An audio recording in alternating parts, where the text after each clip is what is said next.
There was a time the woman in the mirror was you. Now you look and you see your mother, or some stranger with tired lines around her eyes, and a story you don't quite recognize. That shock, that quiet gut punch of a feeling, that sense of betrayal from your own body is a silent grief that so many of us are carrying. This conversation is not about anti-aging creams. It is not about fighting a war you cannot win. This is a conversation about peace.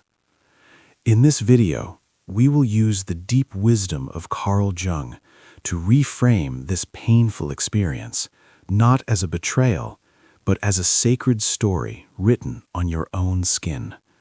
Are you ready to learn how to read it with love? You are the heroine of this story, the woman standing before the mirror, feeling a painful distance from her own reflection.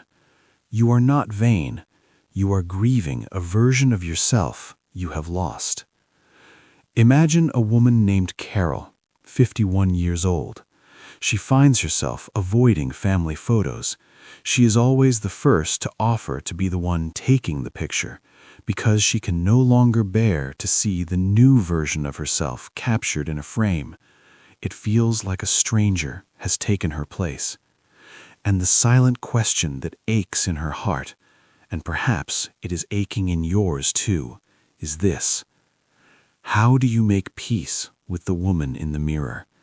And is it possible to find beauty not in spite of the changes, but because of them? So let's give this painful experience its proper name. I call it the betrayal of the body. It is a profound and disorienting feeling. The home you have lived in your entire life suddenly starts to feel unfamiliar. The reflection in the mirror no longer matches the woman you feel you are inside. This experience is not just about vanity. It is a deep psychological crisis. Let's break down this feeling of betrayal into its 3 layers. The first layer is the grief of loss. You are grieving. It is important to say that out loud. You are grieving the loss of your younger self, the self with smoother skin, thicker hair, a body that felt more resilient, more predictable. This grief is real. It is valid. In a culture that worships youth, this loss can feel like you are losing your very currency in the world.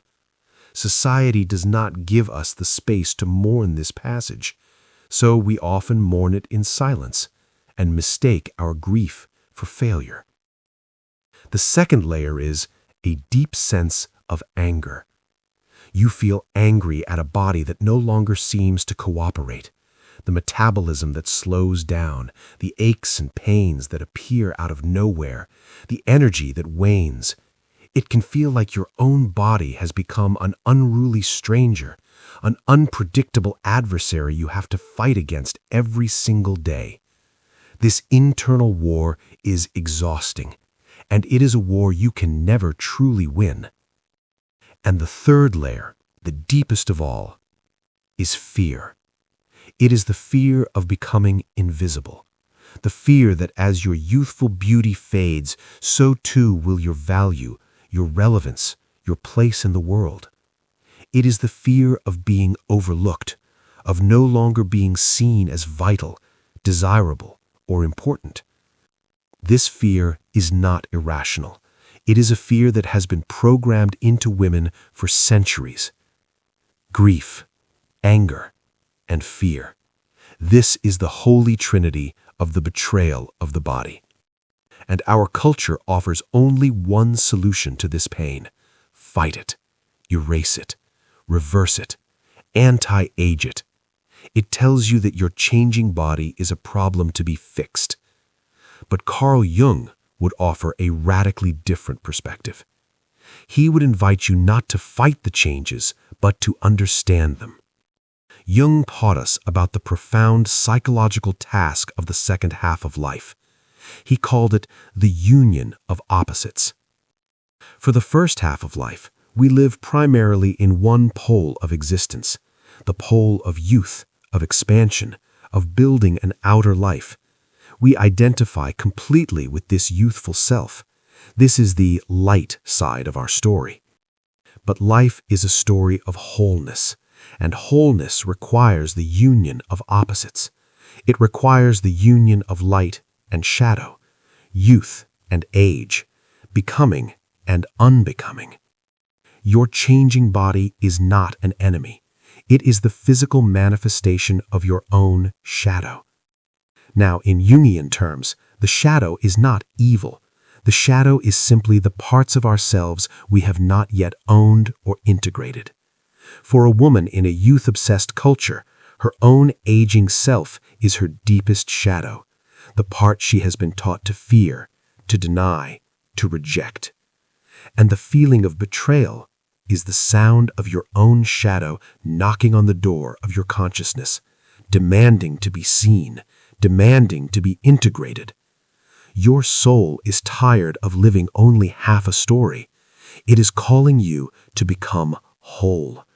And to become whole, you must be willing to turn and face the woman in the mirror, not as an adversary, but as a lost part of yourself that is finally coming home.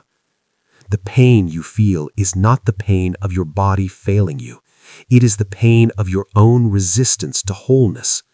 It is the friction between the self you think you should be and the wise, beautiful, aging woman you are actually becoming. This is a profound shift in perspective. It moves the conversation from the beauty salon to the sanctuary of the soul. The question is no longer, how do I fix this body? The question becomes, what is this changing body trying to teach me? And that is the beginning of peace. So we stand before the mirror, and we have a new question. Not how do I fix this, but what is this trying to teach me? This shift is the beginning of the healing journey. And it is not a journey of creams and procedures. It is a journey of radical reframing. It is the art of learning to see your body not with the eyes of a harsh, unforgiving culture, but with the compassionate, wise eyes of the soul. There are 3 steps to this reframing. The first step is to see the body as a biography. For years, you have been taught to see your body as an aesthetic object, an object to be perfected, judged, and compared. But your body is not an object. It is a living text, a sacred biography of your unique and unrepeatable life. And the changes you see in the mirror are not flaws. They are sentences. They are paragraphs. They are the ink with which your story has been written. Those lines around your eyes that you call crow's feet, they are not a flaw. They are the physical map of every time you have laughed so hard you cried. They are the testament to a life filled with joy. That line between your brows, it is the mark of your concentration, the countless hours you have spent focused on your work, your art, your children. It is the mark of a life of purpose. Your silver in your hair, it is not a sign of decay, it is the shimmering dust of wisdom, the physical evidence of every lesson learned, every hardship overcome, every moment of grace. Your changing shape, it is the soft, beautiful landscape that has nourished life, carried burdens, and held the ones you love. It is a body that has worked and loved and lived. When you begin to see your body not as an object to be judged, but as a biography to be read with reverence, the entire conversation changes. You are no longer looking at flaws. You are looking at a life, your life, written in a language only you can truly understand. This leads to the second step, moving from anti-aging to pro-living. The multi-billion-dollar anti-aging industry is built on one single powerful lie. the lie that aging is a disease to be fought. But aging is not a disease, it is a non-negotiable condition of being alive. So the war on aging is in fact a war on living. It is a war against the natural, beautiful, sacred flow of a human life, and it is a war you will never, ever win. Choosing to be pro-living instead of anti-aging is an act of profound rebellion and peace. It is the decision to stop fighting the river and to learn to flow with it. It doesn't mean you stop caring for your body. In fact, it means you start caring for it in a new way, not out of fear and a desire to fix it, but out of love and a desire to support it on its journey. You nourish it, you move it, you rest it, not to make it look younger, but to help it feel as vital and healthy as possible right now in this season. And this acceptance creates the space for the third and most powerful step: integrating the wise old woman archetype. As we discussed, for the first half of life, we are often identified with the archetype of the maiden, the archetype of youth, beauty, potential, and becoming. The pain of midlife is the grief of that maiden archetype beginning to fade. We cling to her, we fight to keep her, because we are terrified of who we will be without her. We have been taught that the only alternative to the maiden is nothingness, invisibility. But Jung taught us that this is not true. The fading of one archetype is always an invitation for a new, more mature one to arise. The natural successor to the maiden is not nothingness. It is the powerful, beautiful, sacred archetype of the wise old woman, the crone. In our culture, crone is a word of insult. But in ancient wisdom traditions, the crone was the most revered figure in the community. She was not revered for her beauty, she was revered for her vision. She was the keeper of the stories, the healer, the one who had walked through the fire and was no longer afraid of the dark, the one whose wisdom was etched onto her face.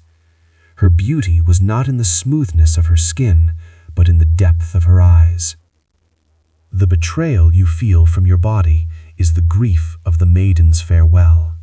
You must allow yourself to grieve her. But the healing begins when you turn your attention and you create a space for the wise old woman within you to finally speak. She is the part of you that no longer needs to please, the part that values wisdom over approval, the part that knows her own worth is not in her reflection, but in her resilience. When you stop fighting for the maiden, you can finally receive the gifts of the crone, and her gifts are peace and wisdom and a beauty so deep and authentic that it cannot be touched by time.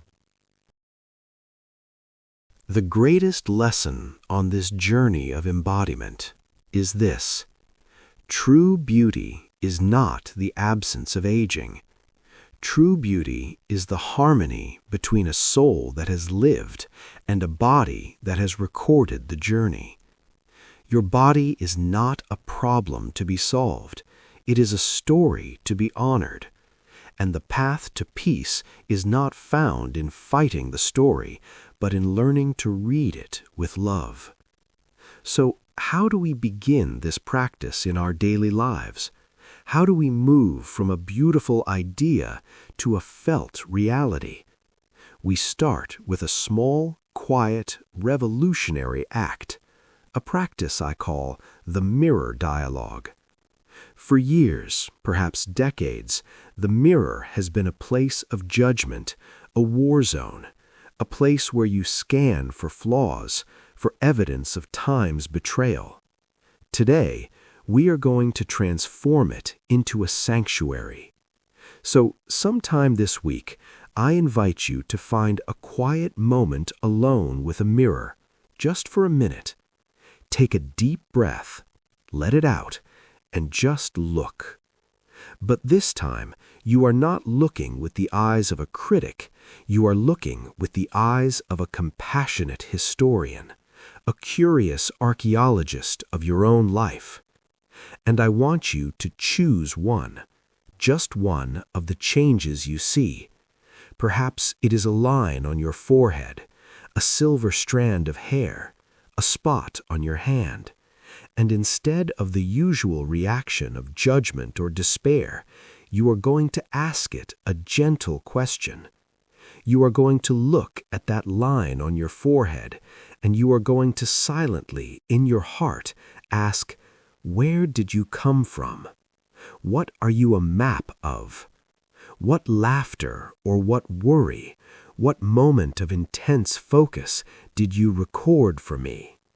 And then you listen. You don't need a grand mystical answer. Just be with the question. Perhaps a memory will surface, a flicker of a child's smile, a stressful deadline at work, a moment of deep concentration in your garden. Whatever it is, just acknowledge it. And then you say a quiet thank you. Thank you for recording that part of my story for me. I see you. That's it. That is the entire practice. This simple, radical act of dialogue does something profound. It shifts your relationship with your own reflection from one of opposition to one of connection, from critique to curiosity, from shame to story. You are no longer looking at a flaw. You are looking at a footnote in the beautiful, complex biography of your life. You are beginning to make peace one line at a time. This practice is not about suddenly loving every wrinkle. Let's be honest, that's a tall order. It is about neutrality. It is about peace.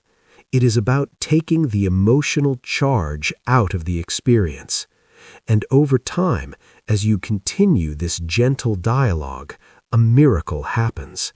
The stranger in the mirror begins to look familiar again. You start to see not a collection of flaws, but the face of a woman who has lived, a woman who has loved, a woman who has survived, a woman who is still here. And in that recognition, a new kind of beauty is born. Not the fleeting beauty of youth, but the deep, resonant, unshakable beauty of authenticity, the beauty of a life fully inscribed onto the skin. So this is your invitation, your small, courageous action step for this week. Choose one sign of time on your body, just one, and for 1 minute, engage in this mirror dialogue. Ask it its story, and listen with an open heart. Notice what it feels like to meet yourself with curiosity instead of criticism. Notice what it feels like to honor your story instead of trying to erase it. This small act of peace is the beginning of coming home to yourself, the beginning of seeing that the woman in the mirror was never a stranger.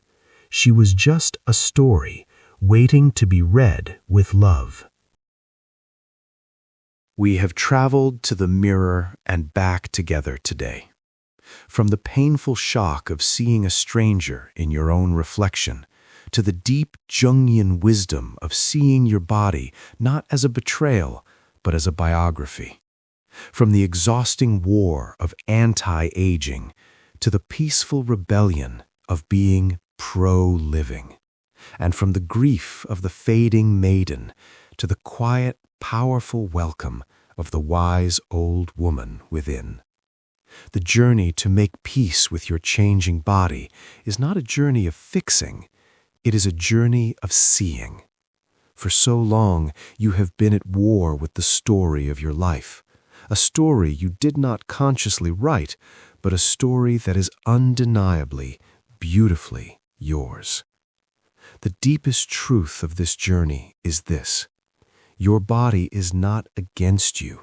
It has always been for you. It has been the faithful scribe, the loyal historian, diligently recording every chapter of your existence. The betrayal was never in your body. The betrayal was in a culture that taught you to hate your own story. The questions we asked at the beginning, how do you make peace with the woman in the mirror? You make peace by listening to her, by asking for her stories, by thanking her for the life she has recorded. And is it possible to find beauty not in spite of the changes, but because of them? Yes, 1,000 times yes. Because the beauty you are seeking now is not the beauty of a blank page, it is the beauty of a well-read book. A book with dog-eared pages and tear stains and notes in the margins. A book that has been lived in. A story that has been earned. That is the beauty of the second half of life. A beauty of depth, of character, of wisdom. And so I ask you to close your eyes for just a moment. Imagine the face you see in the mirror, but this time see it not with judgment, but with reverence. See each line not as a flaw, but as a line from a sacred poem, your poem. See the silver in your hair not as decay, but as starlight. See the woman looking back at you, not as a stranger, but as a survivor, a storyteller, a masterpiece. And so, as a declaration to the universe, a quiet promise to the beautiful live-in story that is you, I invite you to go to the comments below and simply write the words, I am the story my body tells. Let this be your anchor, the beginning of a new, more compassionate conversation with yourself. But I must be honest with you. As we make peace with the visible stories written on our skin, we must also find the courage to face the invisible stories we carry within. What about the quiet, unspoken sadness that can live in our hearts? The grief that has no name, the sorrow that has no funeral.